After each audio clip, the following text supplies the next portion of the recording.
Tendo's just talking to him, and he's like, "Are you just reading the ads again?" And I'm like, Ushiwaka just reads the ads in magazines and like manga? I'm like, every new detail I get with this guy love it. makes him an enigma in my mind. It's so good.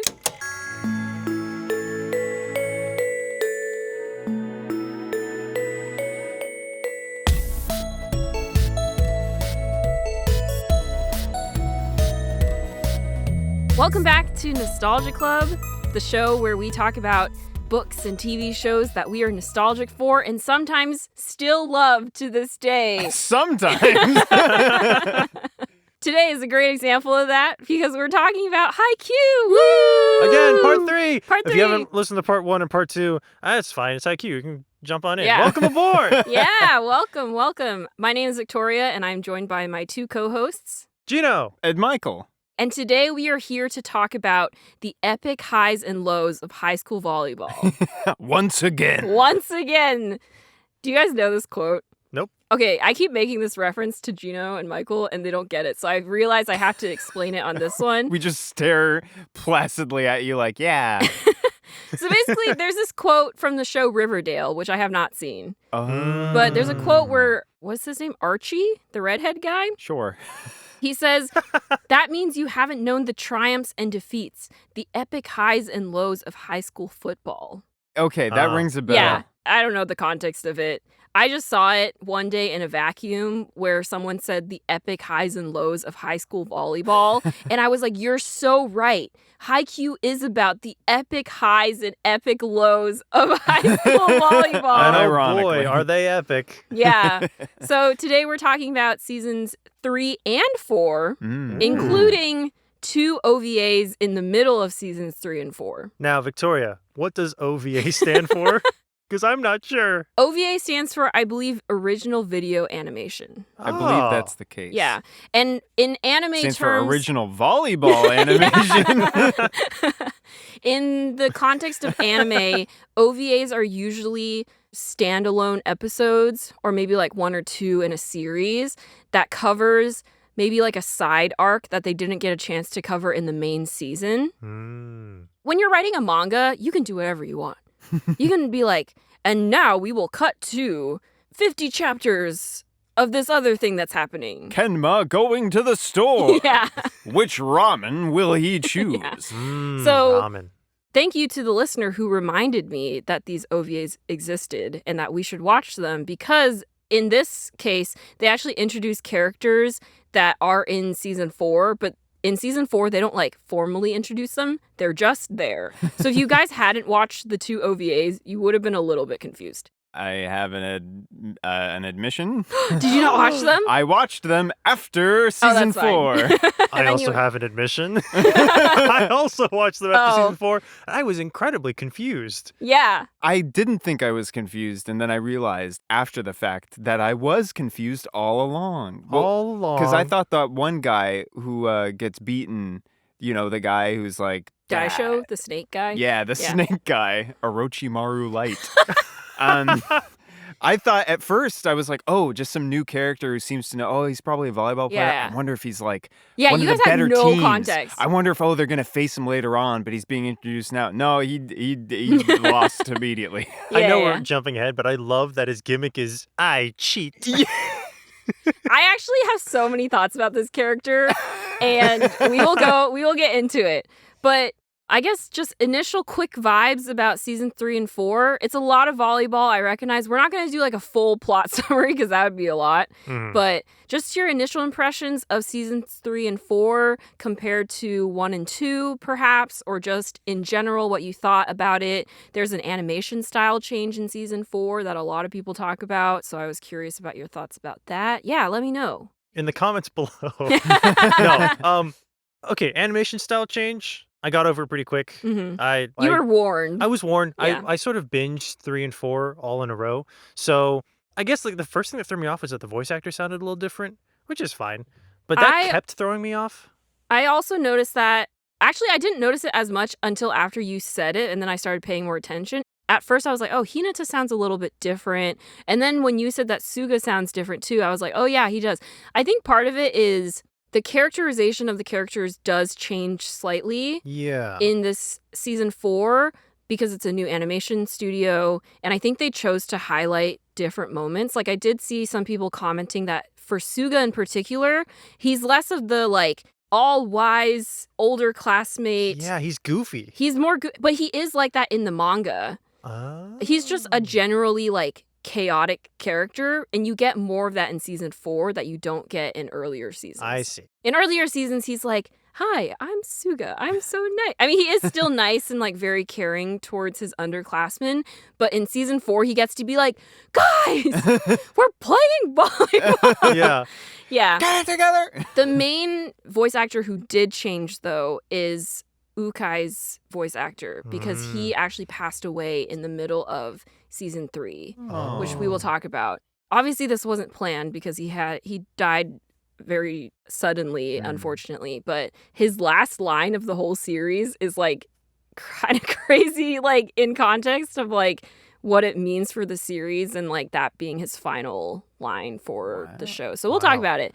But I think in general, like I would just attribute it to there was a significant gap between seasons 3 and 4 because they weren't going to make a season 4, and then it took a while for them to find a new animation studio. So I think some of the actors, not saying they're not talented, they're still very talented, but I think they just were like, oh yeah, we have to like remember how to do these characters' totally voices. Fair. Yeah. Okay, aside from like the technical glitches, vibes-wise, 3 was excellent. I think the pacing was perfect. I was really, really locked in for them to fight tall purple guy. Oh, there's a lot of names. I'm so sorry. Left-handed tall purple. Left-handed, and he's very blunt. We love Ushijima Wakatoshi. Ushiwaka. Ushiwaka. That's the name I know. It's like a nickname or something, right? Yeah, because his full name is Ushijima Wakatoshi, and then some people shorten it to Ushiwaka. Season 4, I loved the ball boy arc. Yes. Yeah. And I loved the slice of life. When the seniors went to the shrine, I was like, this is what I wanted. This is what I'm here for. Not volleyball. But I was also really excited for them to start playing volleyball again. There was a lot of volleyball second half of season 4. And for the first time ever watching Haikyuu, I was like, this is a lot of volleyball. I don't know. Don't worry. I loving Haikyuu also was like, oh yeah, they're playing volleyball for a long time.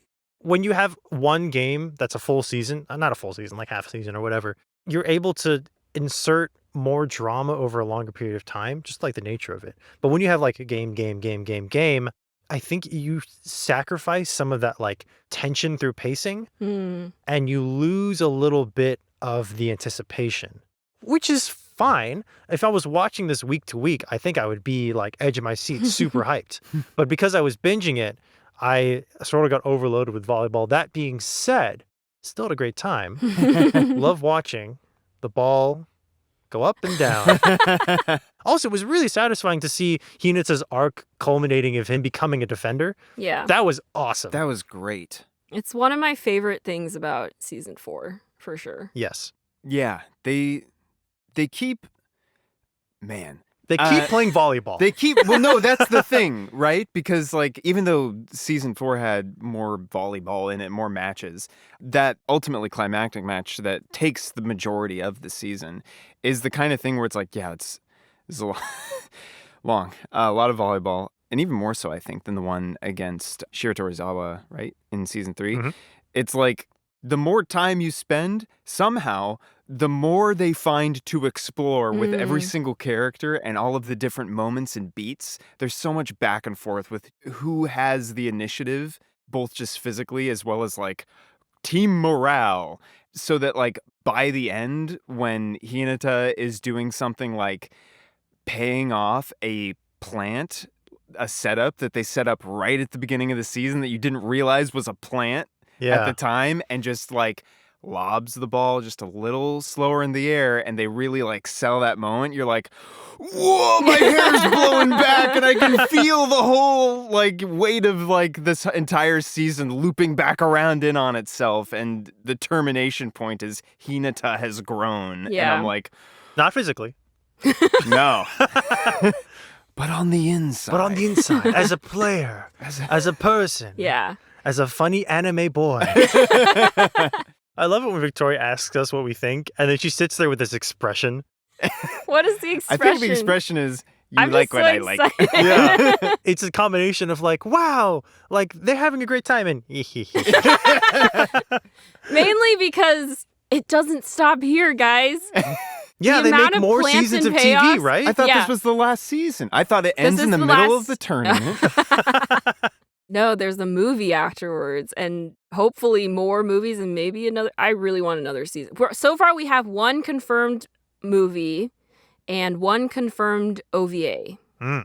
So And they just make that OVA like 24 episodes. I just would love a season 5. It needs to be a season 5. Like, please, Haikyuu God. Like, Dear Japan, all of you. yeah. Hi. More, please. I don't want to jump the gun, but I love that moment so much.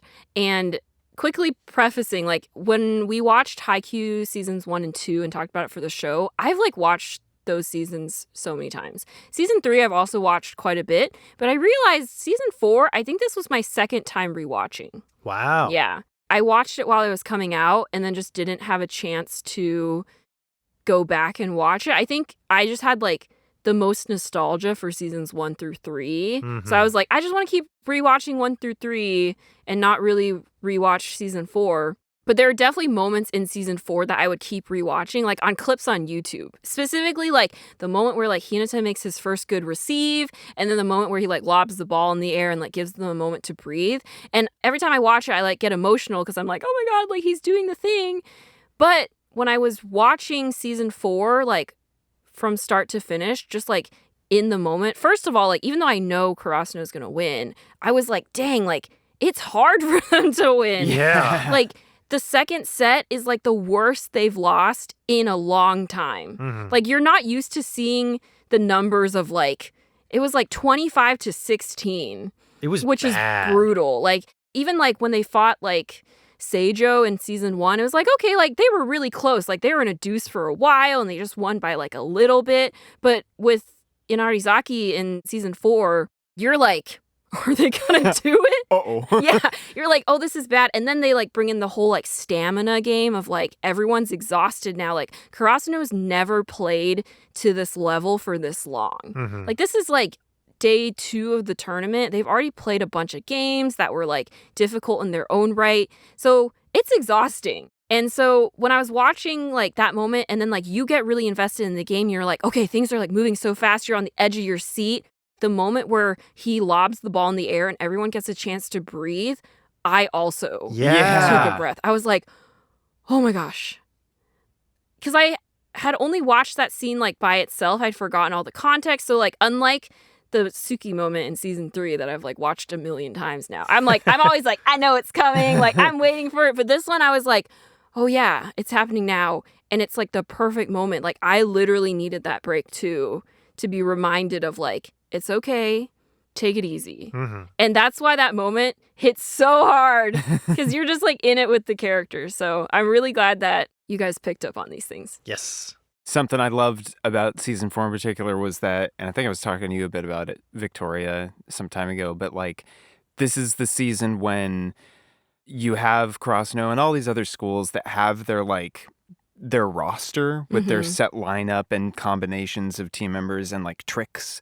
And this is where it all becomes a game of not who's got the better like thing that they've been practicing. It's who can pivot better on the court Yeah. and who can keep pivoting to counter the other team's pivot Yeah. until It's- somebody wins. It's like a game of chess Yeah. or competitive Pokemon.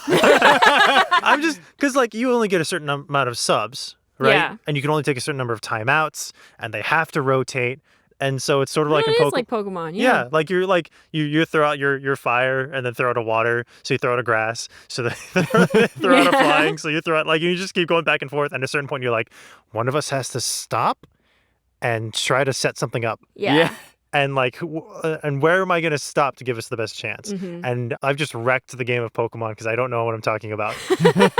But no, it was No, brilliant. I see the vision. Yeah, both season 4 and also like was one of the OVAs where they're specifically targeting Kenma, I was like, now it's about stamina. Yeah. And this is fantastic. And also, I'm tired.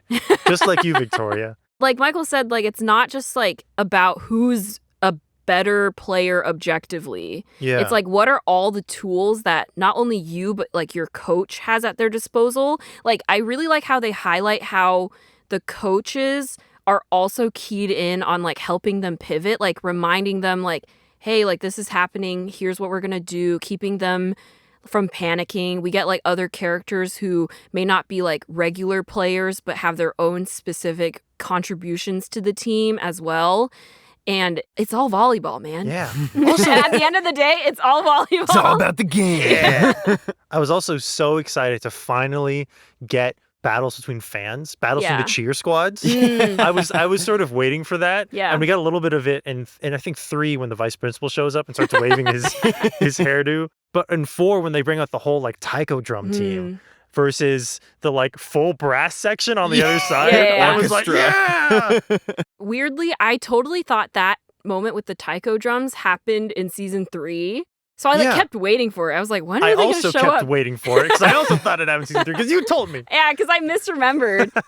That is also a really great moment. Like, we get so many layers of like what it means to be on a team, what it means to be in a community that supports your team, what it means to just be like a guy compared to all these crazy good volleyball players on your team. Like, just there's so many good and amazing conversations to be had about this season. Yes. Yeah, I think the first time that they really show like this is the impact of like a very populated and coordinated like cheering section, because they've had some of that in the prior games. Yeah. In that match against Shiratorizawa, where at the top of the match you have the whole, cheer squad of the school performing a synchronized like cheer and like I think even a little dance number. I don't know. I saw it like a year ago. Oh yeah, they have like cheerleaders. Like Shiratorizawa just has like numbers. Yeah. Yeah. Because they have And like it's a like cheer super squad. coordinated. They're all They dressed have like a up. school song that they sing. They're all wearing purple. And like everyone on Karasuno just stops and Yeah. like stares and is like, oh. Yeah. Yeah. And it's like, I'm like, this feels medieval. This feels like the bagpipes are out. Yeah. Yeah, like the games in season 4, especially the climactic one against the twins, like those felt like, like series battles of attrition. But Shiratorizawa felt like a boss battle, like the boss battle, even though it's in the middle of the arc. They really set it up well, yeah. Yeah. Because you just like see the disparity between the resources that Karasuno has versus Shiratorizawa. And like the whole theme of season 3 is like, what's like quote unquote the best volleyball philosophy? What's the like coaching style that will lead to your players being the best they can be? And there's like 2 coaches just being like, you're doing it your way, I'm doing it my way. And at the end, they kind of have to like reckon with, is my way really the best way? Yeah. Like again, like there's so many layers. Yeah. Yeah. Who's the coach of Shiratorizawa's team? Washijo. Okay, Washi. Yeah, I was like, Ushiwaka. Wait. I understand the reasoning behind this, and I like have thoughts on it, but to a certain degree, I'm like, come on, man.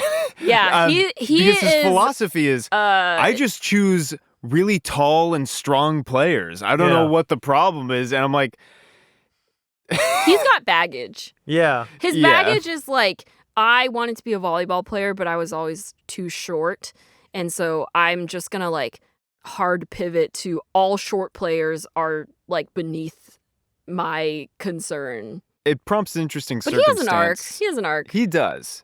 In my mind, I'm like, this is interesting where it could sort of become a self-fulfilling prophecy where that sort of decision, that sort of like habit becomes further enabled where, Shiratorizawa gets lucky maybe early on a number of times, or you just like have, you're choosing just tall and strong people that you train up to be decent at volleyball. If it becomes known as a school with a great volleyball team, then you're attracting just better players overall. You have your pick of the litter, and you're picking from that litter tall and strong players, which then rewards you not only because they're tall and strong, but because they're like the best in the middle school circuit or whatever. And Yeah. it just keeps feeding itself until, Karasuno comes in and your shit up.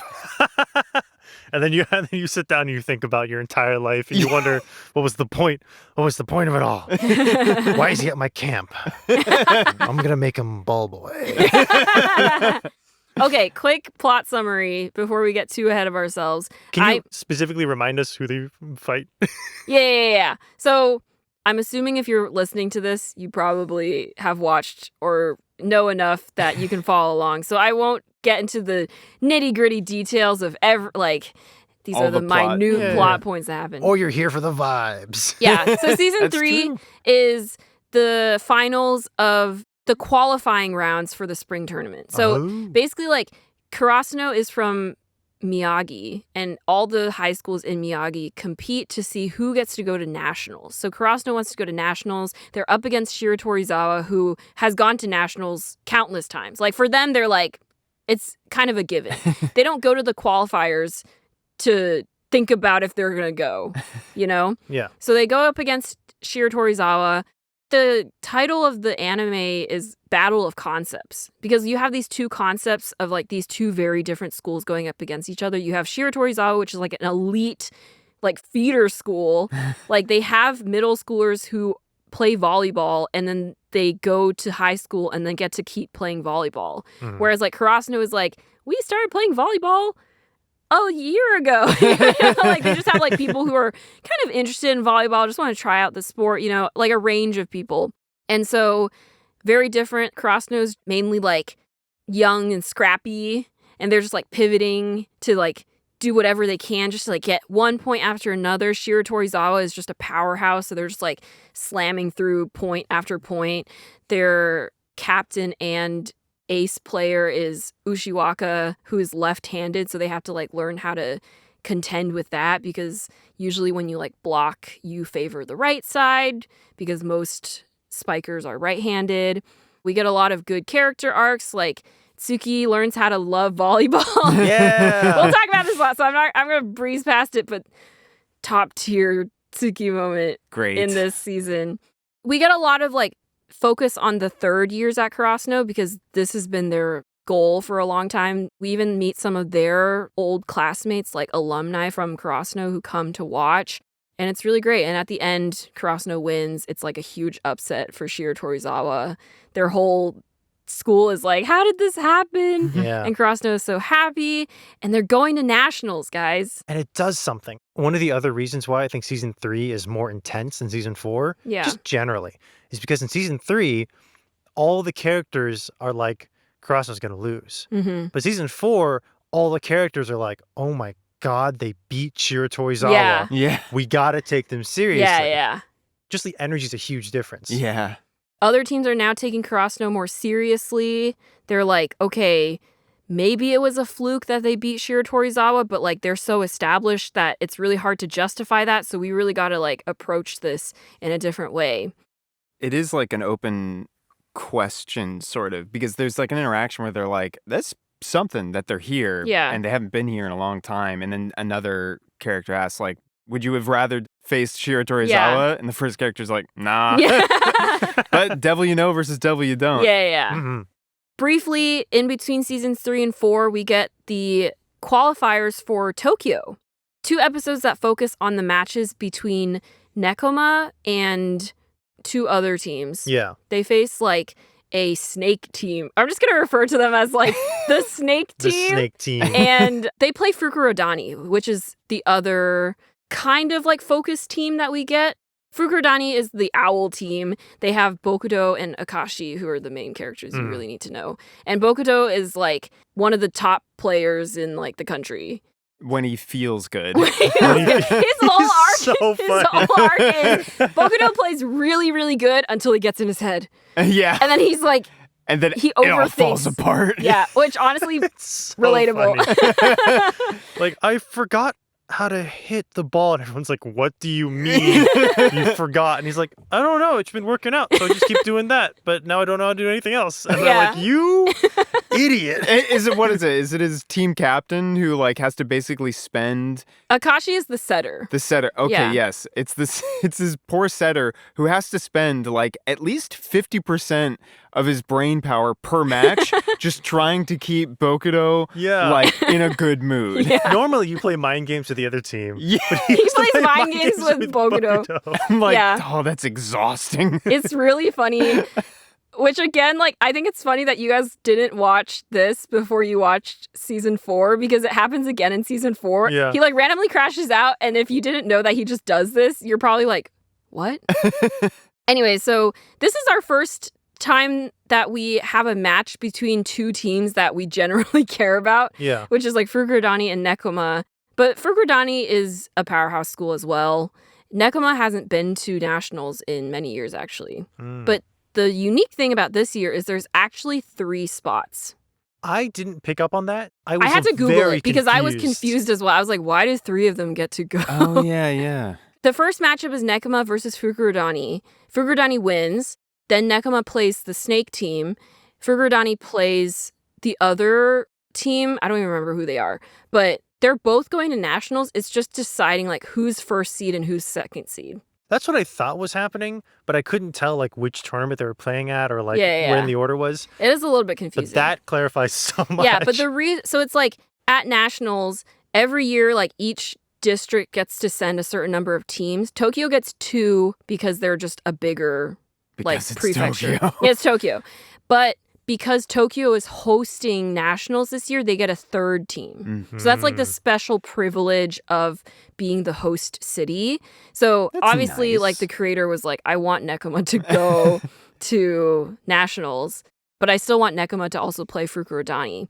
So I'm going to have nationals take place in Tokyo. Hypothetically, like if for some reason like Miyagi was hosting or Sendai was hosting the nationals that year, then both Shiratorizawa and Karasuno could have gone. Yeah, But it's because just they'd be more- like first and second. It's just more impactful that it's in Tokyo. Yeah, Because they're 'cause from a it's like small they get to prefecture. go- Yeah. Narratively wise, there's so many reasons why this makes sense. But that's why Nekoma, because they beat the snake team, who's like, their whole thing is like, we cheat. We're bad.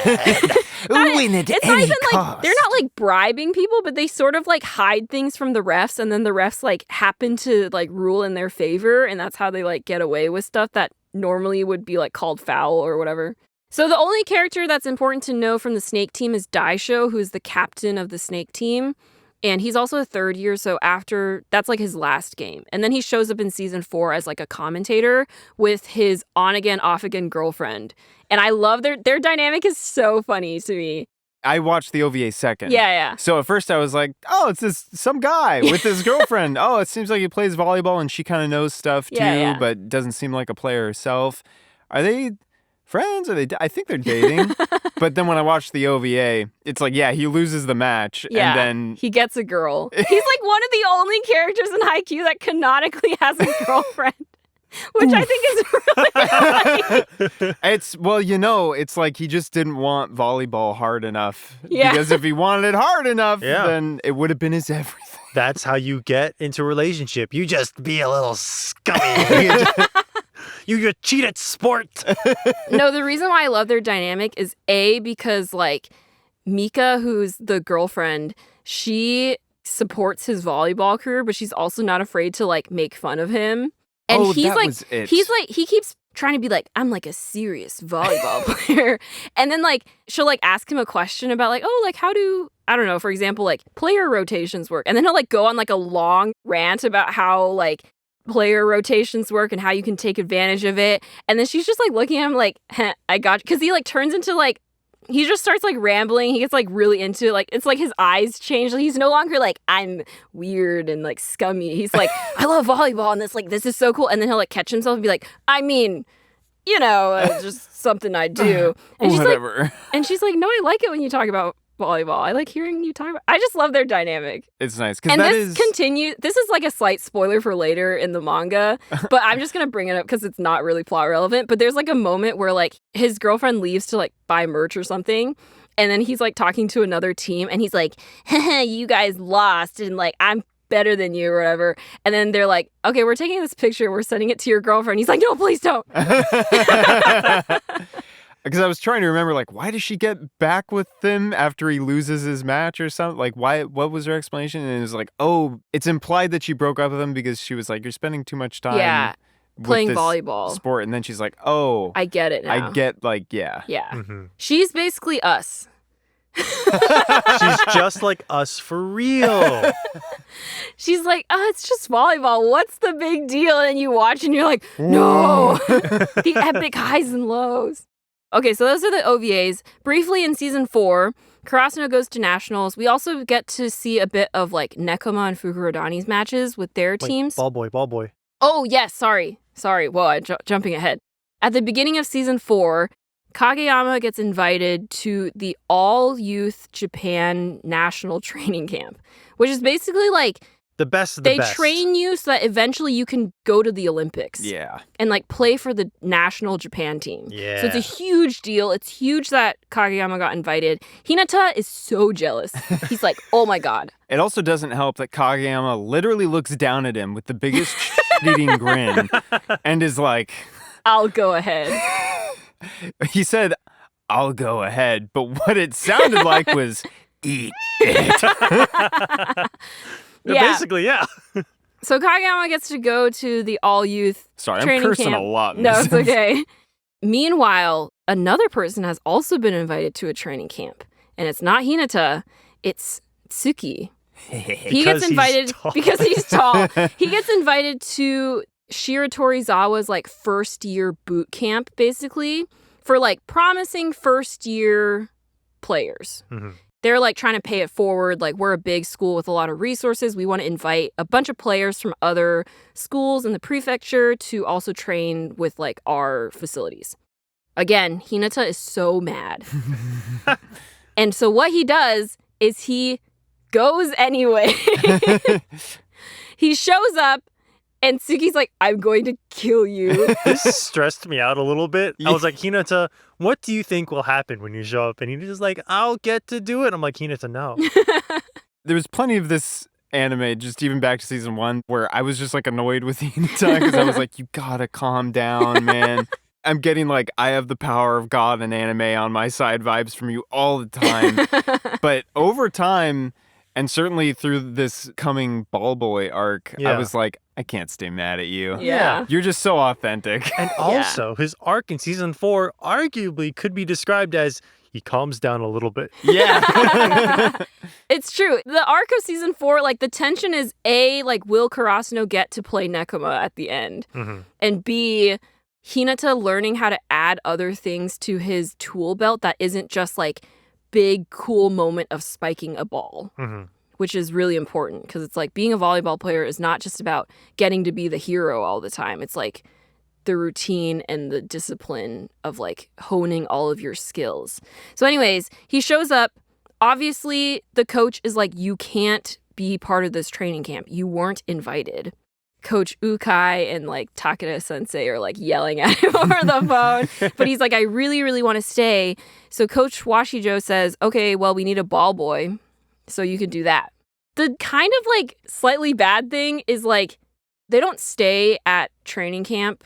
Like compared to like the all youth training camp, which is in Tokyo, like they have like dorms and stuff that you can stay in. But for Shiratorizawa, like you're just expected to go home at the end of the day. Hinata like bikes to school every day. I do see some people like comment on like the fact that like the coaches were like, yeah, Hinata, you can do it, but they don't really like offer him like any resources of like, can we pay for your bus tickets so that you're not like going to camp and then biking home hungry? In defense of the plot. Yeah. Not of the characters, of the plot. Yeah. The characters do state, I'd like to make him go away. And so they are being like surface level nice by saying like, oh, you can be our ball boy. But their every motivation is, we want you to give up. Yeah. Well, I'm talking like mainly like Coach Ukai and Takeda sensei. Yeah.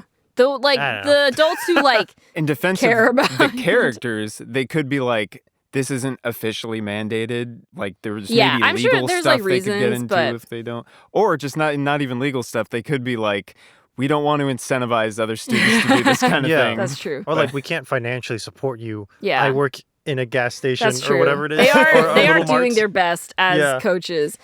Teacher's salary. I mean, the only thing I will say is like I mean, if he technically is the fact that biking, Hinata bikes to school every day is a key part of his character. Yeah. He's getting exercise every day. No, that's why he can jump so high. Yeah. Because his legs are like crazy. because he's caked up beyond belief. He bikes We see it in up- episode He 1. bikes up a hill like twice a day to get to school. Yeah. His school's up a hill and his house is also up a hill.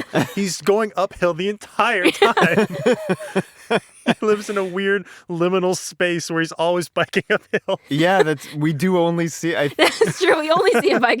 No, I'm sure it's like one of those like up and down. But anyways. Okay, sorry. Back to training camp. So Hinata ends up being the ball boy. And at first he's like really frustrated about it. And he does like have his low moment of like, what am I doing? Kageyama's at this all-youth training camp. He's clearly infinitely better than I maybe ever will be. How do I like ever hope to meet his level? And then his coaches say something really inspiring just in general, which is like, just think about what you can do here that you can't do anywhere else. So that gets him thinking, and he starts realizing as a ball boy, first of all, like he actually gets like sometimes like a bird's eye view of the court. Sometimes he's just on the sideline, but he really gets to like watch other players play and just observe. Because I think usually during matches, he's just like, I'm in a match. I can't wait to like get back in the game. And he's not really watching. But in this case, he's like, I'm the ball boy, so I have nothing to do but watch them hit the ball around. And so he ends up like picking up a lot of techniques or like things he wants to try. And then he starts gaining like more awareness of the court. At first, when he starts out being ball boy, like he has to run after the ball when like after it like gets out of bounds or whatever. Over time, you watch him like start to like just anticipate where the ball is going to land. He's receiving. Just by observing like, oh, like they're spiking. I think he's going to do a cross here. So I'm going to like get in position for like where the ball will probably land for that. And he's like picking up on it, not even like fully realizing like, oh, this could maybe help me like receive better. Meanwhile, like Tsukki kind of has like a mini arc where he's like, I guess I like volleyball now. I guess I'll hang out after the day is over. Yeah, and like do extra practice with Hinata. But also like he gets to play with like some other characters that we've met from other teams. So like there's 2 players from Alba Josai, and there's also the first year setter from Date Tech. And what Hinata realizes is like, because he's also pretty tall, so he's been setting higher for Tsukki, and like Tsuki's actually like matching it. And so Hinata's like, you can jump higher. And Tsuki's like, what are you talking about? Kazuki's always giving like minimum % necessary. And now he's like, okay, I guess I'll like, Try. I guess I'll try. Yeah. He's like pretending like not to care, but he's like, Hinata, I'll practice with you afterwards. Fine. Like, Because he's constantly being poked. Like everyone else is kind of poking him to do a little more. And he's never gotten to experience like how amazing it can feel to give 110% until he's finally forced to give 110%. Yeah. And he's like, wait a minute, that was really cool. yeah. I realized I'm like really in depth about the ball boy arc after I said I wasn't going to. Ball boy arc. But the ball boy arc is so important and so good. Okay. Meanwhile, Kageyama is meeting like all these other amazing players at the All Japan Youth Retreat. Mainly the characters you need to know are Atsumu Miya and Hoshiumi. He's like a seagull. he's the guy with spiky white hair. He's And he's also short. He's also short. And the main thing that I find funny is that he's like so used to like people being like, whoa, you're short and you play volleyball and you can jump so high. That's so cool. And Kageyama's like, huh. And he's like, what do you mean? Huh. He's so mad. I wasn't when I first saw his character design, I'm like, oh, he's gonna be like a cool silent type. And then he just started raging out. And I was like, oh, you little And then when piece they of get to shit. nationals and then he meets Hinata, he's like, so that's why Kageyama wasn't surprised. all the bird metaphors and everything, and Yeah. like I get it, but when I saw him, I was like, okay, He is the most anime character in Haikyuu. forget anime. He's the most bird character. His eyes are literally bird eyes. His hair is literally feathers. Yeah. I was like, oh, we're going all the way Yeah, then. yeah, yeah. And then the last character that I'll just briefly bring up, but you guys haven't really like seen much of him at all, is Sakuza. Is he the guy who's really afraid of being sick? Yeah, he's always Yeah. wearing a mask. It's the two sides of the anime coin. It's this kid is a bird because he's supposed to be like a bird. Yeah. And then this guy's got a mask on all the time because he's serious. and Yeah. mysterious. He's really, really, really ready for 2020. Sakuza in particular is like a huge fan favorite. Just throwing that out there. Interesting. Yeah. Anyways, now we'll go to the tournament, and I'll just briefly like highlight some of the matches. Oh, Shimizu has an episode. Oh yeah, Shimizu has an episode. We got a really fantastic episode about Kyoko and how she used to be a runner. Oh, yeah. She and Yachi are talking, and Yachi notices like she has all these scars on her legs, and she's like, "Are you okay? Like, where do these come from?" And Kyoko's like, "Oh, I got these because I used to be a runner, and I would always like bump into The hurdles. the hurdles, and eventually like I took a pretty bad fall and I just couldn't run anymore." But then she found, I wouldn't say like a new purpose, but a new like home Mhm. through being the team manager for Crossnote. And it's just such a beautiful one episode Yeah. about how like your dreams can change, but also like the thing that is like most important to you doesn't have to be most important to you your entire life. Even if the outward manifestation of the passion changes, the Mhm. passion is still Yeah. there. Mhm. And then there's like this amazing moment where like, because there's like a whole mix up where like Hinata gets his shoes mixed up with like another kid's at nationals, and they have to like go and get the shoes back before the match starts. But like it's all across the complex. How will we, like, if we take the bus, it'll take too long. And Kyoko's like, "I'll go." And they're like, "Is she gonna be okay?" And I think the third years are like, "Yeah, she'll be fine." And she's like running, and she's just like meditating on like what it means to be a manager, how much she loves her team, which like always gets me really emotional. And like, She's so reserved so much of the time Yeah, that it's it like- takes an internal monologue. yeah, exactly. And then there's like a beautiful moment where like she jumps over like kind of like a sidewalk barrier, and it Yeah. mirrors what she used to look like when she was jumping over hurdles. So it's like she's still running, she's still like got those skills, it's just not her main thing anymore, and she saves the day because she gets Hinata his shoes. Also, the experience of going to sporting tournament and realizing you forgot your shoes. Very relatable. Oh no, I guess I'll play in my running sneakers Oh, for this no. first match. I'm slipping and sliding all Yeah. over the court. Oh no. I think specifically like they literally won't let you on the court in your street shoes. It's a safety hazard. yeah. But you still do it anyway. 'Cause- But the implication is like if Hinata doesn't get his shoes, he just can't play. yeah. Yeah, which is rough. Yeah. So we get that. We also like there's like a side story where Tanaka runs into an old classmate from middle school who is now a girls volleyball player, and she's really good. Hmm. Like Yeah. her team has been to nationals several times, and there's like a great backstory where it's like she used to be like really shy, but like Tanaka is the one who like helped her find her self-confidence and like encouraged her to play volleyball, and then she found even more confidence through playing volleyball.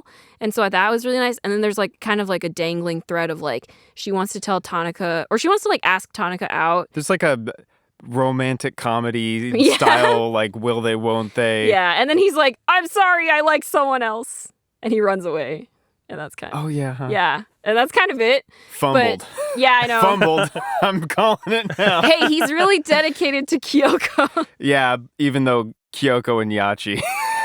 I think I sent you guys this video. There's like a really good like Haikyuu like female characters analysis video, and they talk about this scene and how this scene is not like, ooh, they're in a bath. It's like this is the first time like Kyoko's had like another close female friend Yeah. that she's able to like open up to about her running, for example. Like we could assume that Kyoko has other female friends at school, but I do think like in particular like Yachi being a new manager is something that Kyoko like really treasures, because it's like they do spend a lot of time together. Again, like in the episode where we get like Kyoko's backstory, like that's why she's like so hopeful that Yachi will be the next manager of Crossnote, like when Kyoko graduates, because she's just like, she loves that team so much, and she Mhm. wants to leave them in good hands, and it's so good. Okay, teams that they play that are particularly significant? Honestly, I don't even remember anymore. They play the Twins at the end. But then the first team they play is like, it's the obligatory team that's going to lose. Yes. Yes. And they're like, we're going to win. And you're like, no, you're not. There's a whole arc about Tanaka not only has like, ooh, I fumbled arc, but he also has like he gets worn down first Mm-hmm. and he's not standing out like the rest of the players and he doesn't have like a cool special thing. And so it's like him like mentally overcoming that challenge. Yeah. Because he's also like braggadocious and like, I'll fight you. I'm so like Tanaka. I don't know how else to say it. But then like he starts to actually get worn down. He's singled out as the weakest link. That sucks. When you're on a team sport and you see or hear the other team going, target that idiot right there. That's brutal. Because that's how we'll break them. And it's you. That sucks. Mm-hmm. And so him getting through that, I was like, Tanaka, you are stronger than I could have ever been. Tanaka is such an underrated character, in my opinion. Yeah. Yeah. Like, he does not get enough credit for just, like, who he is as not just a member of Kurosno, but as a character. So, big shout out to Tanaka.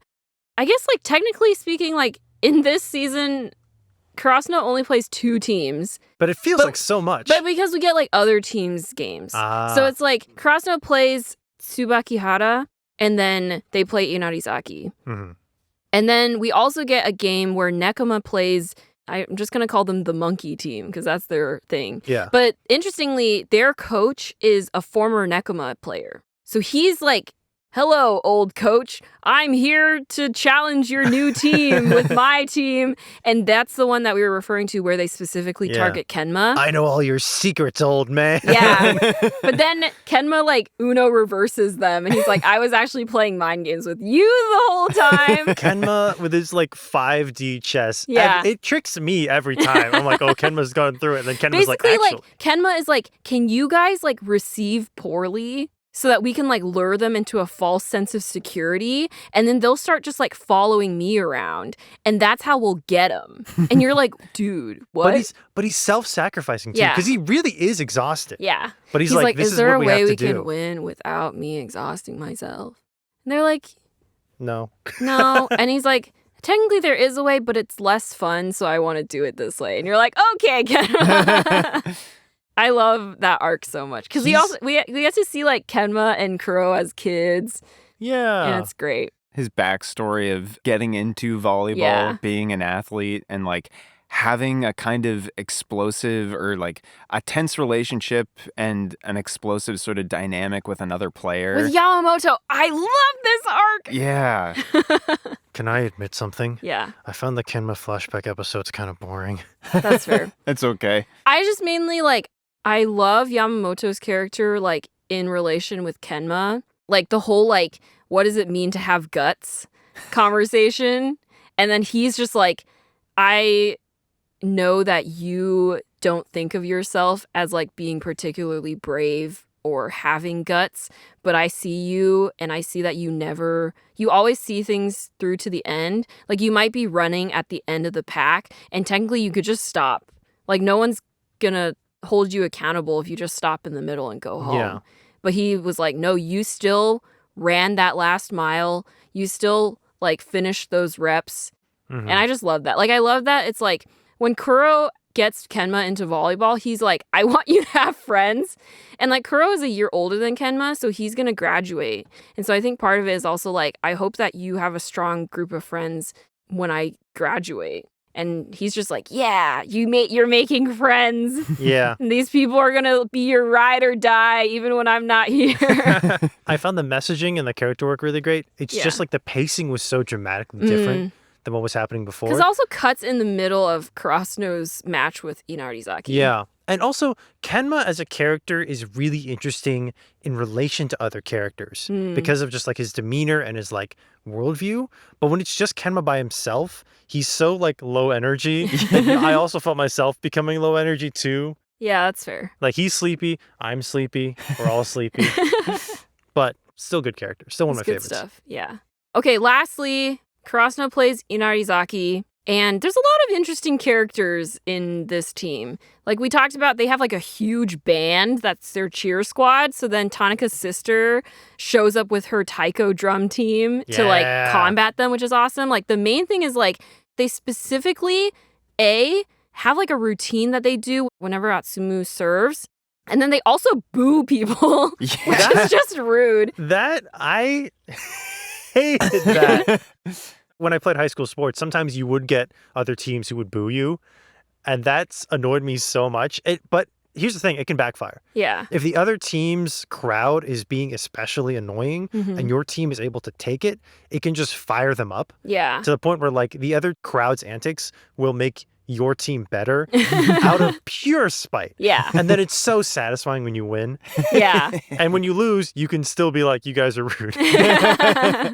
Yeah. So very overwhelming cheer squad. They even boo their own team if like a player makes a play that they didn't like. That was crazy. Which is crazy. Like sometimes you have to step back and be like, these are high schoolers. These are like 16, 17-year-olds and you're booing them? Guys gotta chill. Anyways, main characters we need to know. There's the Miya twins. So Atsumu Miya and Osamu Miya. They're basically like Hinata and Kageyama, but they've known each other since birth. Twin telepathy. Yeah, so they can like do like Hinata and Kageyama's quick on site. They're just like, we're going to try that. And they do it and everyone's like, well, I mean, it backfires on them sometimes because they just like haven't done it as much. They also swap places a bunch. They swap places. So like sometimes, because Karasuno does this a lot where they like target the setter so that they can't be as effective in their plays. But it doesn't matter for Inarizaki because if they target Atsumu, then Osamu is just going to set. What are you going to do about that? They also have Suna, who is a middle blocker, and he has like more range in his like shoulder and torso. So he can do like really crazy angles on his spikes, which even Tsukki is like, I got nothing. That was one of my favorite things is the fact that Tsukki is like kind of hard nerfed in a way. Yeah. But like But the pivot is I just have to narrow his field of I just have to let my team know the ball's not coming in this lane. Yeah, because also like the other thing is like usually in other games when Tsukki is blocking, there's usually like at least one or two other people blocking with him. But because Inarizaki has so many people who can spike, they have to split the field. So usually it's just Tsukki going up against Suna, and he's like, this guy's like got so much more range than I have. So what Tsukki does is like, he's like, I'm just gonna like narrow the range so that he can only spike in this direction, and then that way our receivers will get the ball. That was like a Nishinoya arc too. Yeah. Because he was starting to get in his head like, I'm supposed to be the best defender. Yeah. And I can't get any balls. And they're like targeting me now because they know that if they break my spirit, everyone else goes down. Yeah. He was having his own Tanaka.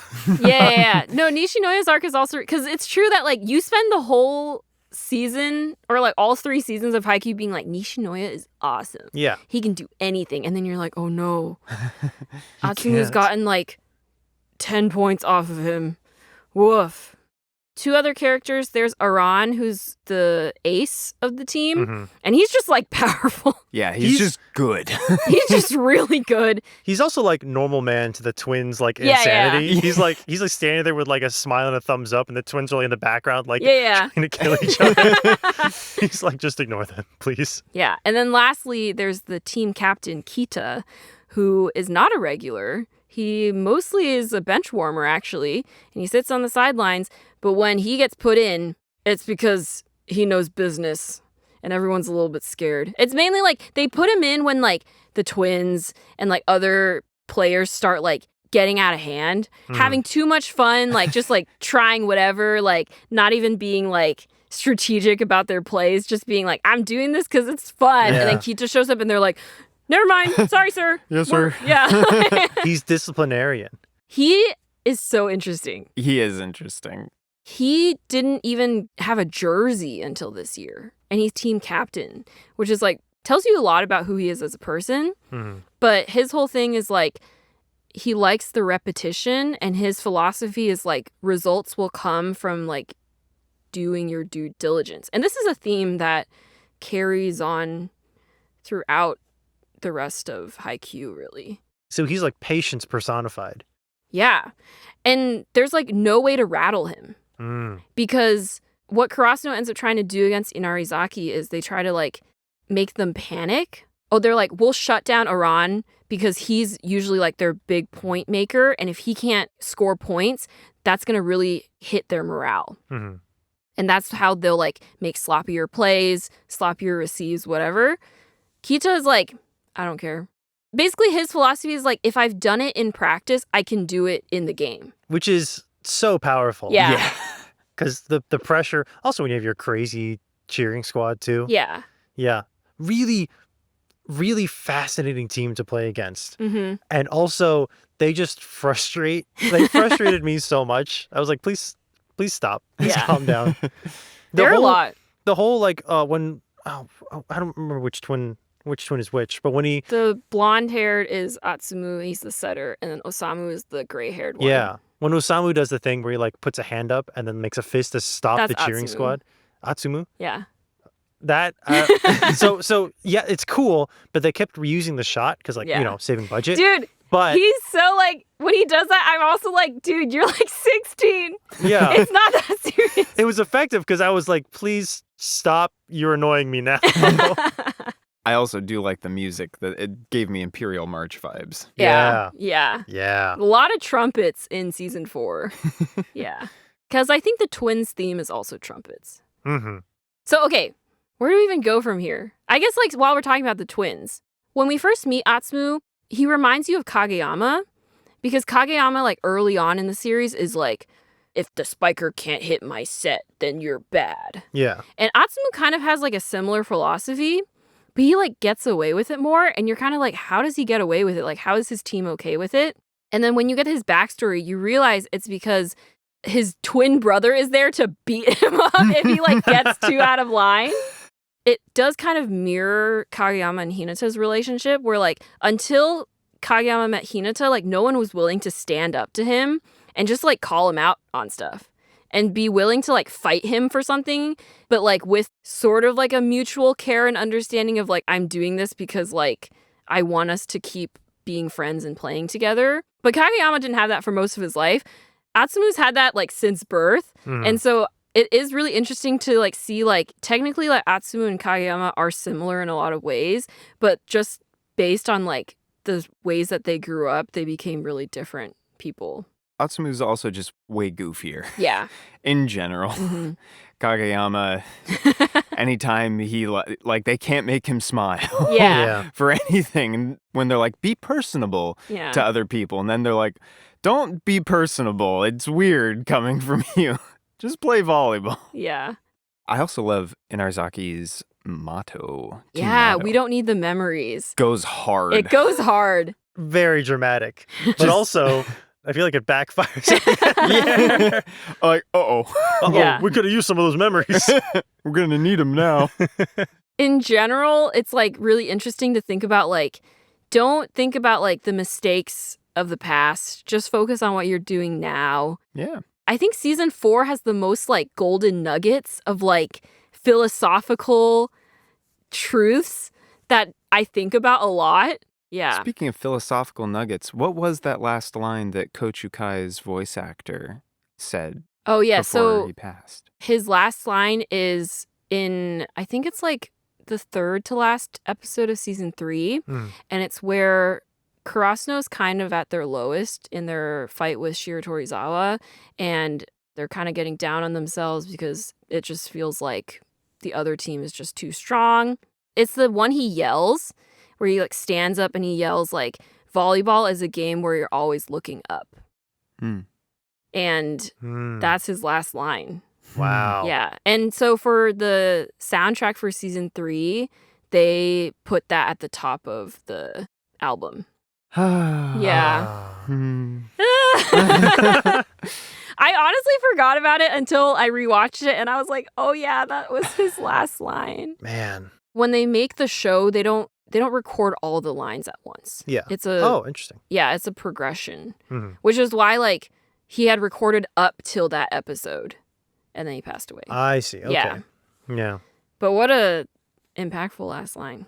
Yeah. Yeah. And it's also, like, it's such a big moment for Ukai, too. Like, he fully, like, stands up and he's, like, screaming to his team. He's like, stop. He's basically like, chin up. It's gonna be okay. Yeah. Because volleyball is a game where you're always looking up. It's true. I mean, I keep talking like I'm this like sports jock. I'm not. I was pretty bad at most of the sports I played. I just did them. Well, you're more sports jock than me because I didn't. I'll take it. But often, like when we played baseball as kids, like one of the things that coaches would always yell is like everyone needs to look up. Because often kids would get on the field and then they look down at the grass, or they're tired, or they look at their gloves, or they're like, they're losing. So they'll look anywhere but like up at the field. And you have to keep reminding your kids to look up at the field. Soccer too, like the defenders walking around the back, like, oh, our team's got this. No, pay attention, look up at the field. Yeah. Basketball, you're running around too much. It's not. Yeah. I briefly Googled because I wanted to remember what the like line previous was. So I just Googled like the exact quote, and it's, "Don't you dare look down. Volleyball is a sport where you are always looking up." Mm-hmm. Yeah. Always striving. If you find yourself struggling and striving, it's exactly what you're supposed to be doing. Yeah. It's incredible how effectively Haikyuu is able to take sports concepts and apply them to like big life lessons or like big like ways to conduct yourself, I guess, day to day. Really, really effective. It feels like stuff that people who play sports probably like just sort of metabolize in a way. Yeah. But the show really does a great job of sweeping you into the drama and fervor that sort of comes with it. And like also team sports, individual sports, they can give you a lot, but like you have to be willing to receive it. Like absolutely there's plenty of people who play sports, who play a team sport who are like, I don't do teams. It's all about me. I'm just that good. And you're like on a team sport. Like, Yeah. come on, man. Speaking of all about me. Okay, so Tsukki's arc in 3, when he was beginning to change, I really loved his dynamic with Kageyama. Yeah. Something's going on there. For me. Tsukki and Kageyama, something's happening. Where like they keep giving each other like shit-eating grins and like poking each other like metaphorically to like annoy each other. And I'm like, there's some chemistry there that like they don't really follow through in season 4, but like I'm feeling it. They have a little moment where like Kageyama gets him to jump a little higher. Yeah. Anyway, they're my new OTP. Because like you don't really get it in 1 and 2. Yeah. But then suddenly in 3, I'm like, oh, There's a dynamic at play. yeah, the 2 tall boys. Their dynamic is we kind of hate each other, but we also have to work together. Yeah. But also, I kind of respect you, but I'm not going to tell you that I respect you because I hate you. Yeah, similar to Kageyama and Hinata, where like they bring this level of energy out of each other, but Hinata's always at 11 and Kageyama is at 11 but like quietly. But then Tsukki is at like 3 at the beginning, right? Yeah. So Kageyama was able to bring Tsukki up to 11, and then they both go from like a quiet seething 11 to a loud 11, and that's great. Oh, we're in it now, guys. Okay, wait. Speaking of Tsukki, I was like, we haven't talked enough about him because I've been waiting for this moment since we started talking about Haikyuu on this podcast. Everything in season 3. Everything in season 3. My main things that I just love is the way that they highlight how like methodical his thought process is when he plays volleyball. It's like crazy the amount of things he's thinking about. And I love how he's playing mind games with Shiratorizawa's setter, Shirabu. Yeah. And he's basically like, I'm going to annoy you until you mess up. But you're not going to realize that I'm annoying you. I'm going to do it so subconsciously that you won't realize until it happens. I also like how it's kind of dangled over your head of like, what is Tsukki's deal? Like, he seems to be like kind of like a bummer at the beginning where he's just like, we're playing Shiratorizawa, guys. Like, what are our chances? I'm just trying to be realistic. Like, there's no way I can like do anything against Ushiwaka. And then you get the reveal that he's actually like, I'm going to try though. I can see Tsukki taking the place of what Tsuga is now with enough character growth, because he has that same like devious mind. Yeah. And he also, I think he's learning, I mean, I haven't read the manga, but I think he's learning how to inspire his team just in his own way. Suga is like a pat on the back and a kind word. And Tsuki's like, no, I've had your backs this whole time. It just looked like I wasn't doing anything, but I was. I would say like when he says stuff that inspires his team, I don't think he like does it on purpose. Yeah. It's mainly like because he's usually so blunt, that bluntness is reassuring. He's like Kenma. Yeah. Yeah. When Where they're Kenma's like- like, I think we're going to be able to do it, everyone's like, okay, we're going to be able to do it. Yeah. And he has his moment. He has his falling in love with volleyball moment. And then in season 4, he notices that Hinata has like a second falling in love with volleyball moment, which I really love because it's like Hinata already loves volleyball. Like he loves volleyball. But I like how they highlight like you can still find new things to like love about your passion. And also like it's still like a growing process of like you can fall deeper and deeper in love with the thing that you're doing. And I also just like that like it's very subtle in season 4, but like Tsuki's relationship with Hinata, I think he technically does become closer with Hinata, but like again in like a very begrudging way. Yeah. Where he's like, fine, I'll practice with you. But then later on, he's like, because we practice, I can like sort of communicate to you that I'm going to do this block now and you're going to be there to receive it. And then later at the end when he's like, yeah, I think I noticed Hinata had that like spark in his eye and I recognize that, which like I feel like he immediately goes like, ugh, did I just relate to Hinata? Gross. Tsuki's great. Tsuki's such a good character. Also, shout out to his brother. Yeah. Who's in season 3. So my one beef with this moment in season 3, because it is my favorite moment in Haikyuu of all time, and I've watched it so many times, but in the manga, his older brother, Akiteru, like full on sobs when that happens. Wow. Like he's just like, I'm so proud of my brother, and he just But in the anime, he doesn't even fully cry. His eyes just well up with tears and he gets really emotional. But otherwise, 10 stars, no notes. 10 stars, but there was a chance for the 11th star. Yeah. You missed it, but you still got 10. Yeah. The reason why I rewatch it so many times is like, first of all, they like replay it several times because you really gotta get the impact. But it's like the brief moment of like pausing where like it replays like Bokudo's line about like when you get that moment, that's when you'll fall in love with volleyball. And then like he slams it down and then like there's a moment where like he's just reflecting and then everyone screams. Like the coaches all get out of their chairs. Kyoko and Yachi are like freaking out.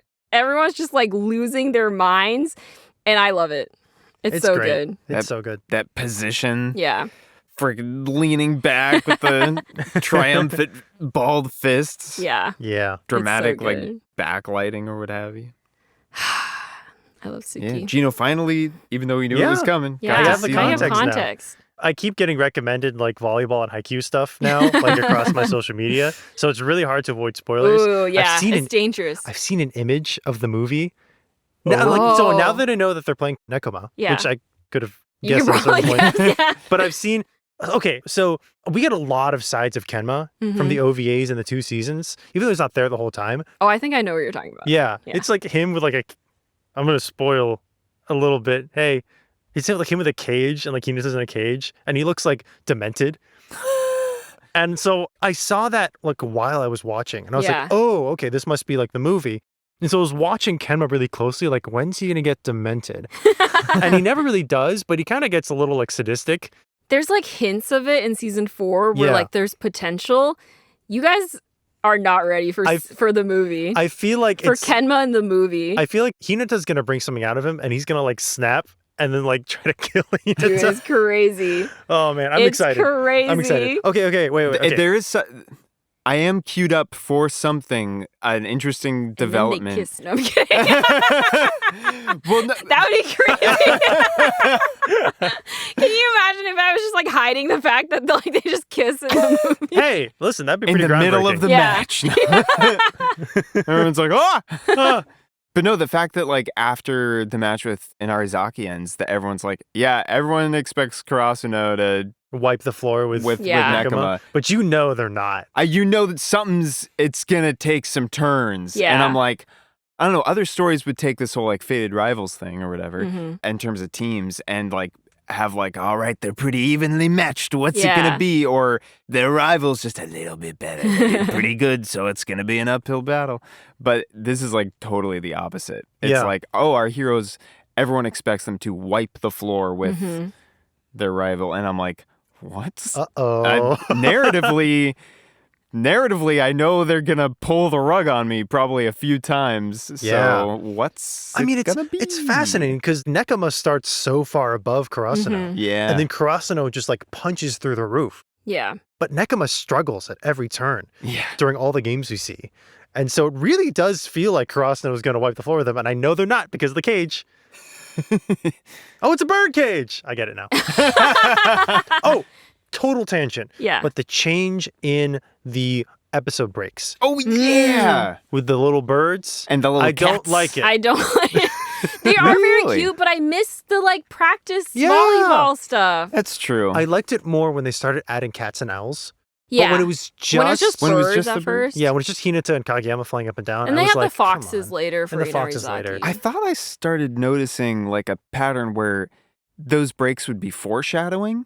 Oh, I don't know. Oh. Maybe I'm just convincing myself. Maybe it's just, They're just like objectively not as interesting. but it would be Yeah. like any of the, if it was the bird kind of struggling and then falling down, then the next portion of the episode would be the team struggling. And if it was the bird succeeding, the next portion would be them succeeding. Oh. I thought I noticed that, but It's time to rewatch season 4 again. I mean, if any of the listeners want to chime in. Yeah. If that's true, I still don't like it. I like it a little bit more, but I'd miss the volleyball practicing. Those are nice. Yeah. Okay, pivoting away from that. Okay. It felt like we got a lot of pinch server drama. Mm. Not only do we have now 2 pinch servers on Karasuno, Yeah. but we got a lot of the other pinch servers trying and failing and succeeding on the other Yeah. teams too, which is really interesting to me. And I love the pinch servers. Yeah. I also I love it when they just get a run going and you're like, yeah. especially Yamaguchi. Yeah. So Yamaguchi is like now an established, like he's pretty good. Yeah. But there's that other guy, Kinoshita. Who's not Kinoshita. very good. He's not very good yet, but he's But kind of like encroaching on Yamaguchi's territory. Mhm. And as much as I'm like, I want everyone to see it, I'm like, get back. Get My back. boy Yamaguchi.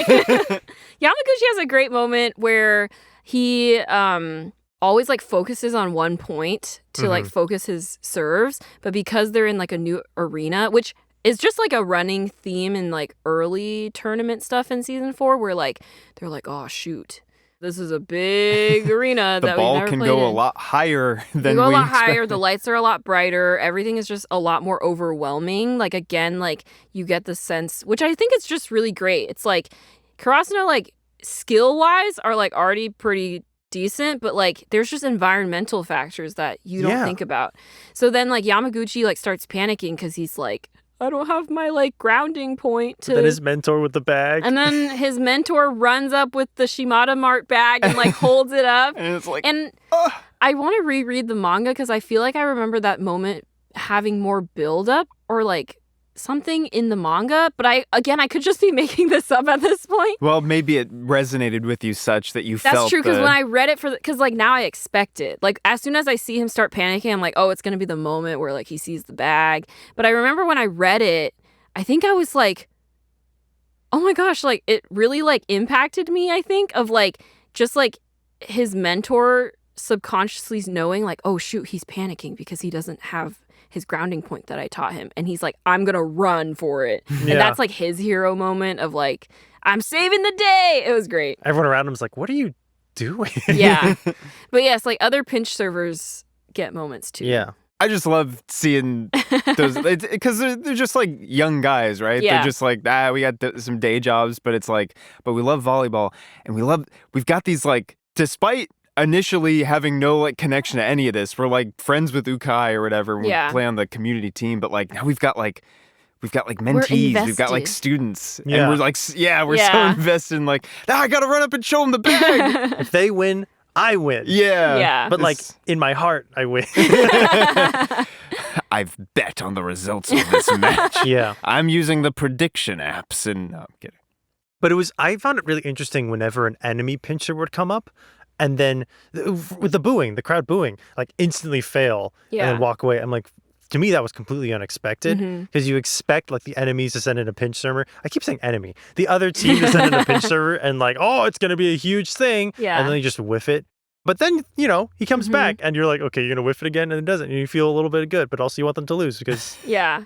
I mean, I think the whole lesson with pinch servers is like, just because you messed up doesn't mean you like are bad at volleyball and like you'll never recover from this. It's like, again, like the theme of practicing and doing your due diligence and just like keeping your head up carries out through the pinch server focuses, I guess. Yeah, just the pressures in any sport, any team sport where you have a job separate from everyone else and you do one thing, like a kicker in football, like just the enormous amount of pressure. Like when you're watching it, you're like thinking, oh, okay, he kicks the ball and it goes in the thing. Yeah. But like when you're on there and there's like thousands of eyes on you or whatever. Yeah, and they say like volleyball is a team sport, and when my teammates are playing, like they're a team and they work together, but when I'm serving as a pinch server, it's just me. Yeah. There's nothing anyone can do that will help me do this. Yeah. And then also anytime Yamaguchi makes a defensive move or a save, I'm like, yes! Yes, my boy! This is a quick side tangent, but there's a new mobile game that I've been playing a lot of, which is the Haikyuu mobile game. You've been playing this for a while. Yeah. With your middle school Hinata. No, I don't have middle school Hinata anymore. I've practiced version Hinata, and I couldn't get regular jersey Hinata. It's a gacha game, but it's kind of worse because I have an emotional attachment to the character. I don't spend money on gacha games, but I do play a lot so that I can get pulls. I spend something much less valuable. I spend time. No, but what is really fun is getting to play with some of the characters that like don't get as much screen time in Haikyuu. Again, I have a strong emotional attachment to characters. So like Enoshita is like one of my like backups for like Asahi, because Asahi loses stamina really fast. So like Enoshita always like goes in and I'm Ouch. like, yeah. She just go in. And then like Yamaguchi can do his like jump float serve and it's fun. Honestly, Haikyuu is a perfect anime for a gacha game because there are so many characters. And then like again, they have like variations of them. Like they have like them just wearing like their like practice jerseys, and then they have like it's a higher tier card if you want their like full jersey look. Like I was really excited. Younger versions of them. I was really excited when I got Kenma finally because I was like, yes. And then I got Oikawa. He's my first like ultra rare character. Just the sheer breadth of characters. I'm like, I feel bad for the manga artist because it's like every time it's time to face a new team, it's like I gotta make like 10 new boys. Yeah. They've all gotta have different faces and hair and yeah, it's pretty impressive actually. Yeah, they're all gonna have different personalities, even if you just see them for like 5 seconds. Yeah. Fuck it, this guy's a bird. Like, I've only got so many boys. Yeah, I'm running out of normal boy looks. I gotta make this one a bird. It's like I do think that was part of it. Yeah, I'm the designer of the boys in Totally Spies. There's only so many boys. Anyways, I don't want to go on a huge tangent about the game. This is not sponsored, but if they want to sponsor me, I would love that. I will promote this game so hard. Incredible. Our first sponsorship, Haikyuu Gacha game. They're like, well, we won't pay you money, but we'll give you a rare character. We'll give you that Hinata you were looking for.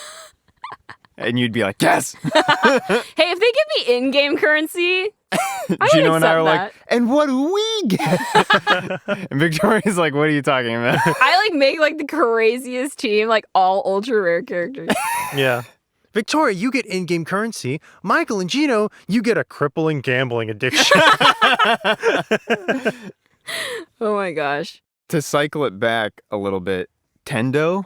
Yeah. Oh yeah. We briefly mentioned on our last Tendo. Haikyuu episode. Guys, the there's existence so of Tendo. much in He's the red-haired guest monster. Tendo! He's got the face. He's got the face. Yeah. The thing is, though, when we get his backstory, they kind of like imply that like everyone thinks that he's very strange. Yeah. And just based on looks alone. Is it just looks or is it also behavior? I guess my interpretation was always like because he has kind of like a quote unquote scary face. That it caused people to like distance themselves from him. I think it's interesting though that he finds a friend in Ushiwaka. I love Ushiwaka. He's like, my one ethic is being good at volleyball.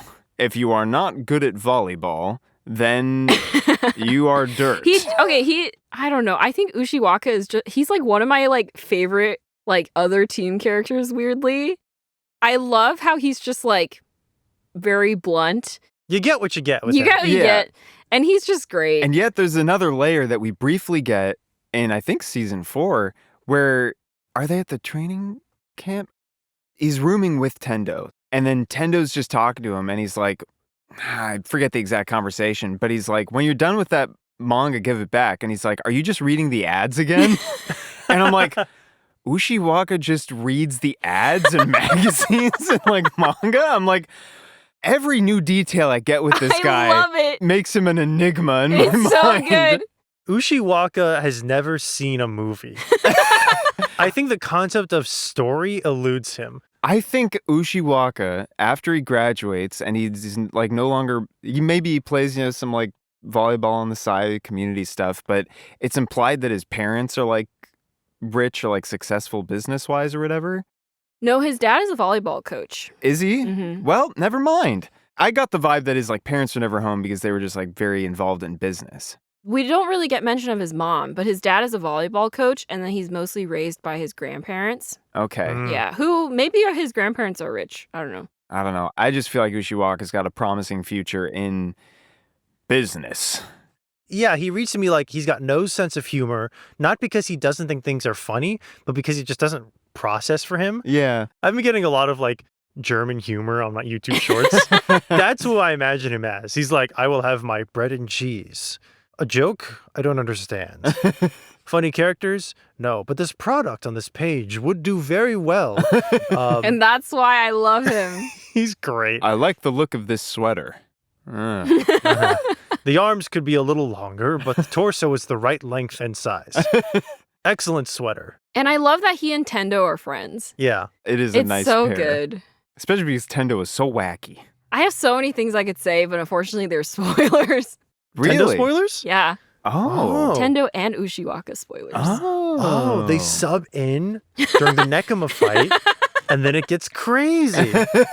All I can say is I think they're great. Okay, here's a fun puzzle then. Because you're playing this gacha game where you can mix and match characters. Yeah. If you could build your perfect volleyball team out of the Haikyuu characters. That's why it's been really hard. Because there's so many characters that I like, and I'm very Kurosno biased, so most of my team right now is Kurosno. In the game, it's because like your setter changes like your team's specialty. Nekoma is like very good at defense, but Kurosno is good at offense. So that's the, like I swap out setters when I'm like, okay, I need a team that's good at blocking or whatever. Okay, then removing Kakeyama and Suga from the equation, who's your favorite setter? Kenma. Okay. So you're building a defensive team. So it's just all the Date Tech people in a big wall. Oh, poor Date Tech. The The iron wall. Oh, except our tall people graduated. the iron wall keeps falling over. I miss the Date Tech. I miss big I like tall, that they big tall man. get to play them again. yeah, like a practice match. in a practice match. And their animation isn't as good. I also like how, like for the remainder of the series, like the other teams make appearances because they're watching the game. Yeah. And I think it's really fun. And they're just like at home or at work. Or Like at school. Shiratorizawa is like super invested because they're like, that should have been us. But like now, like all the teams they've played previously, they're all rooting for Kurosno, which is great. No, it does happen. When you're in a tournament and you lose, you root for the team that beat you. Yeah. Because you need to justify that you lost. And so it becomes really interesting then when you go to the final two. Yeah. And the rest of the entire tournament has chosen sides. Yeah. And they're super committed. It's really fun. That is fun. Okay, let me check my notes real quick because I like had a lot of things I wanted to talk about, and I know we can't get to them all, but there's so many good things. I did write Ushiwaka being a guy. What does that mean? He's just a guy. He is a guy. He's just and a guy. I love it. Part of the reason why I really like Ushiwaka is partly because of like fan headcanons too. Characters who like kind of fade out suddenly start like getting a lot of fan headcanons, and I'm just like, yes, latching on. But when I was in college, I think I read this like really funny fanfic that was like a bunch of like Haikyuu team captains get thrown in a group chat, and Ushiwaka joins, but he has caps lock turned on, and he doesn't know how to turn it That's That's perfectly in The character. entire time he's like, hello. And my friend and I reference it constantly. Oh man. No beta, we This is caps also, lock like, on like Ushiwaka. Ushiwaka like has like a thing with farming because he does that like one farming metaphor that he tells Oikawa, and the fandom just like ran with it. He's a farmer. They're like, "It's a I love it when that happens, when a character does one tiny thing and the fandom's like, that's your entire personality now. So anytime like I think about Ushiwaka, I just think about him being a farmer, even though that's technically more of Kita's thing. We covered most of the things I wanted to talk about in season 3, so that's good. Now lock in for season 4. My list for season 4 is so long. Okay, really powerful moment, you know, Hinata receiving that serve and getting blasted back by the shockwave of it, by the force. Yeah. But they replay it so often, it looks like he's getting shot.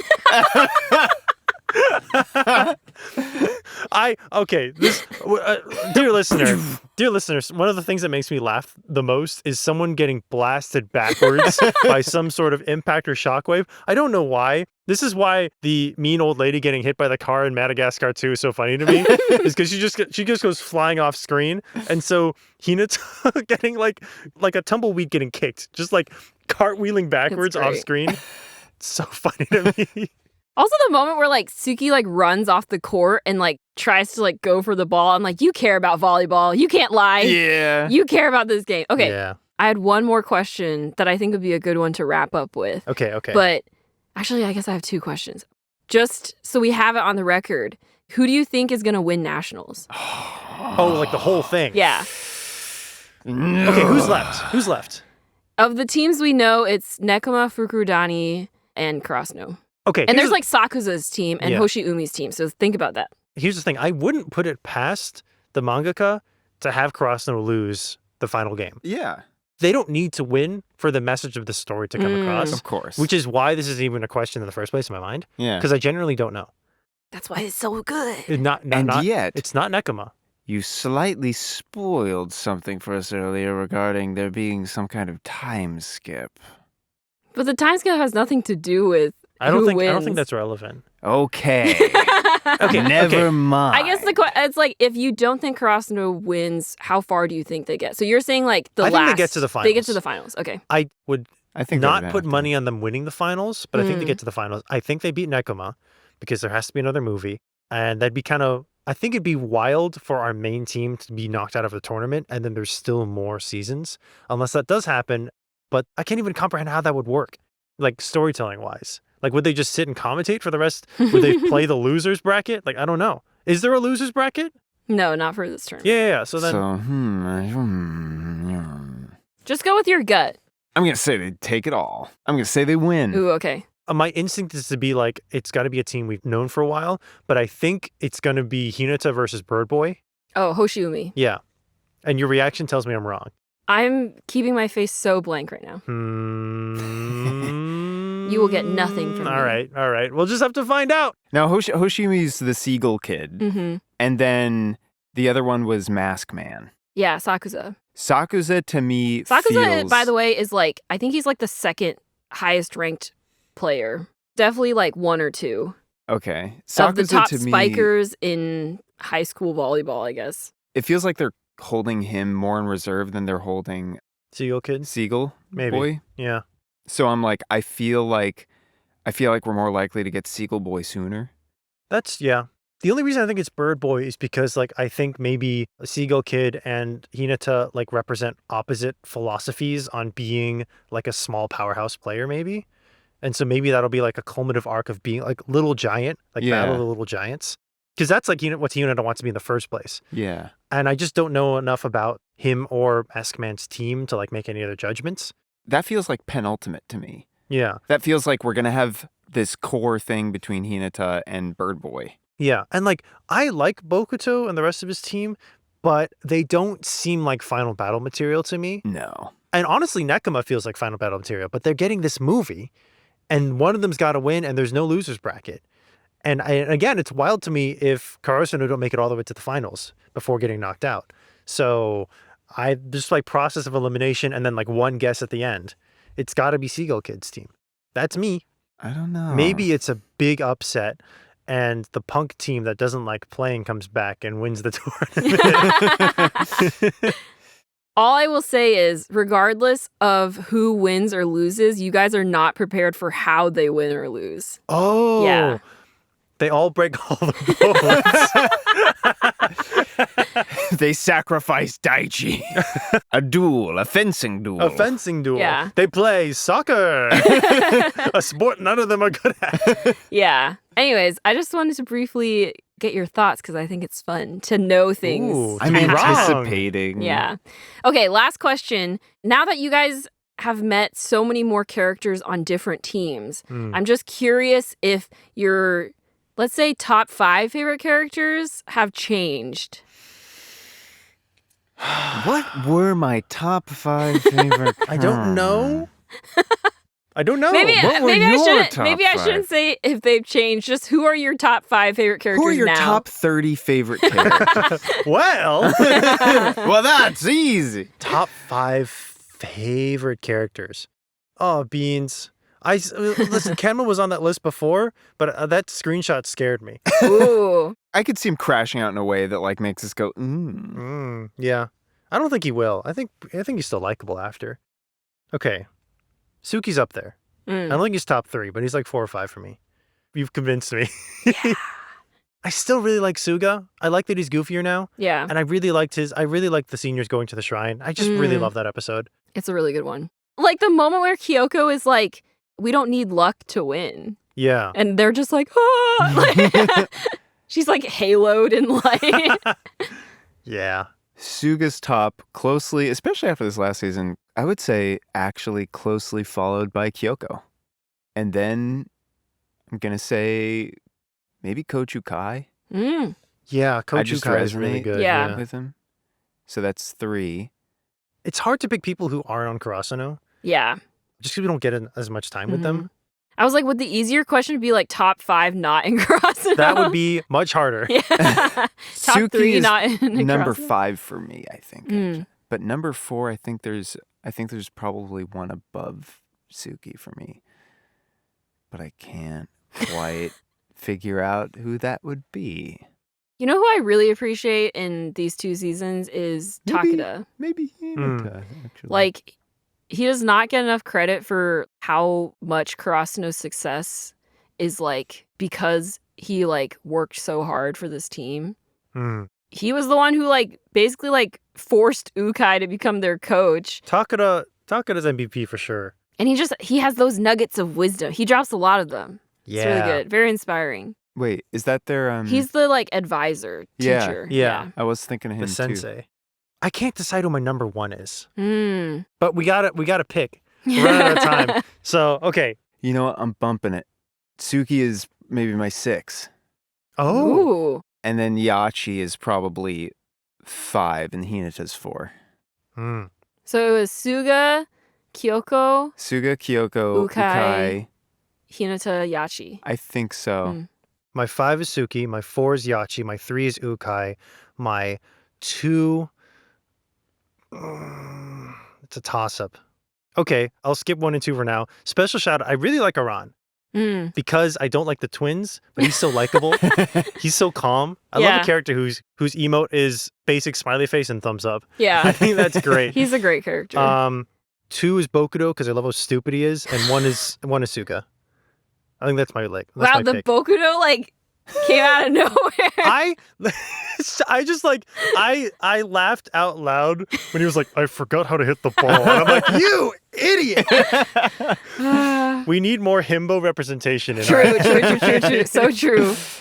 And listen, like if I had to pick between Hinata and Kageyama, I think earlier I would have picked Kageyama, but now I'd pick Hinata.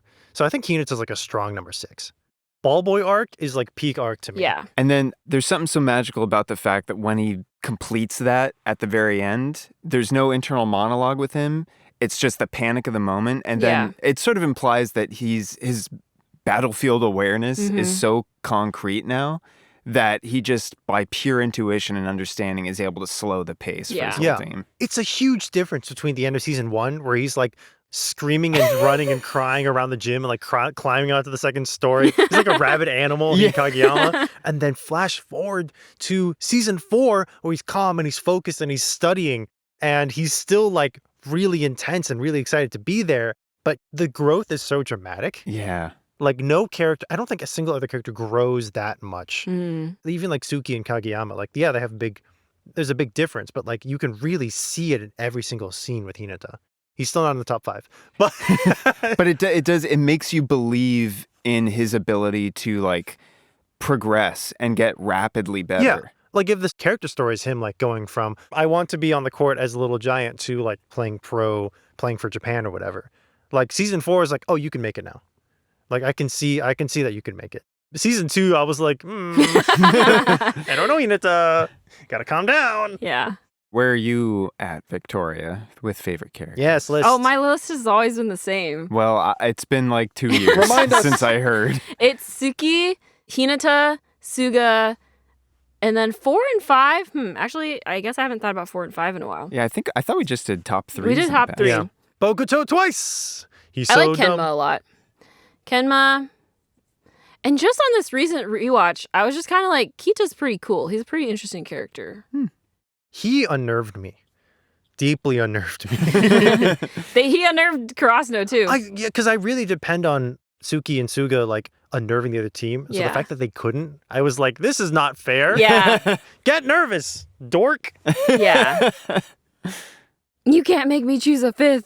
It's too hard. I like too many characters. Boo. You made us choose. What about Yachi? I do like Yachi. There we go. 5. What about Kyoko? I feel like I'll say my 5th from this rewatch is Kyoko. Anytime they like have like a focus on specifically 3rd year characters, Yeah. like when they focused on like the 3rd years at Nekoma, I was like, like I got a new appreciation for Nobuyuki Kai, who's like another 3rd year at Nekoma. He's like number 2. Like I just love how he fits into the 3rd year dynamic of like Kuro and Yaku are like just like beating each other up, and he's there like, guys, let's calm down. Yeah. Anytime they do a 3rd year centric, like anything, it's like they're being sent off to war. It's like, and we'll never see them again. There's like Even a though post that's like, Senpai is leaving now. And it's like, I'm just going to college, man. Yeah, and even though they do in the show come back all the time, Yeah. it's like they'll never be back. No, Shrine episode, Ball Boy Arc is peak, but Shrine episode is like, I think one of my favorite episodes. Yeah. Because I love seeing them just like Yeah. slice of life, do things. How's our top 5? Roast us in the comments. Is Bokuto actually very smart and mature? Bokuto's really popular. He's so dumb. He's so dumb. Literally, that one OVA shot him to the like near the top of my list. I was like, he's just like me for real. Well, hey, thank you so much for listening to this very long episode of Nostalgia Club where we talked about Haikyuu season 3 and 4. Maybe we'll be back with a movie. Who knows? Not maybe. I am making you guys watch this movie. I actually have thoughts. I think I might have you guys actually read some of the manga and then watch the movie. And then I might force you guys to watch the movie all together because I want to be part of the experience. So send help. Well, I mean, are we gonna like put on headphones and then set up the mics and do a live No. reaction? We're going to watch it and we're going to hang out and then we'll talk about our thoughts on the podcast. We're gonna watch it and we're gonna eat some food and we're gonna hang out and we're gonna go to Disneyland and then Oh, I can't hang out. I don't see you guys unless I'm working. we're gonna go to the beach and the mountains. We're gonna walk around to Target for a while. Hey, thanks for watching. Thanks for listening to Nostalgia Club. Maybe it's YouTube. Maybe it's YouTube. Thanks maybe for it's watching this Maybelline. waveform go up and down. Yeah. What did the waveform do? A lot? I hope so. If you'd like to support us on Instagram, you can. Go to Instagram.com and look for MouseKnight Studio. Nope, look for Nostalgia Club at Nostalgia Club Podcast. You can find us on Gmail at nostalgiaclubpodcast@gmail.com. We're also under MouseKnight Studios. And Ghost Inspectors is another show you can listen to, Yeah. written by Victoria Cheng. We also have a Ko-fi if you wish to support us. Please like and subscribe. Please like and subscribe or rate and comment on your podcast app. Seriously, we'd love reading your comments You can send us recommendations for Yes. what we should cover next. or just bother us. Yeah. Please. And until next time, Don't you dare look down. Volleyball is a sport where you're always looking up. Hooray! Woo. That was good. I really felt that one. Yeah. Rest in peace, Kazunari Tanaka. And now, in your honor, we'll all do the meat dance. Meat, meat, meat, meat, meat, meat. What's Kage doing? What's he doing? He's doing his best.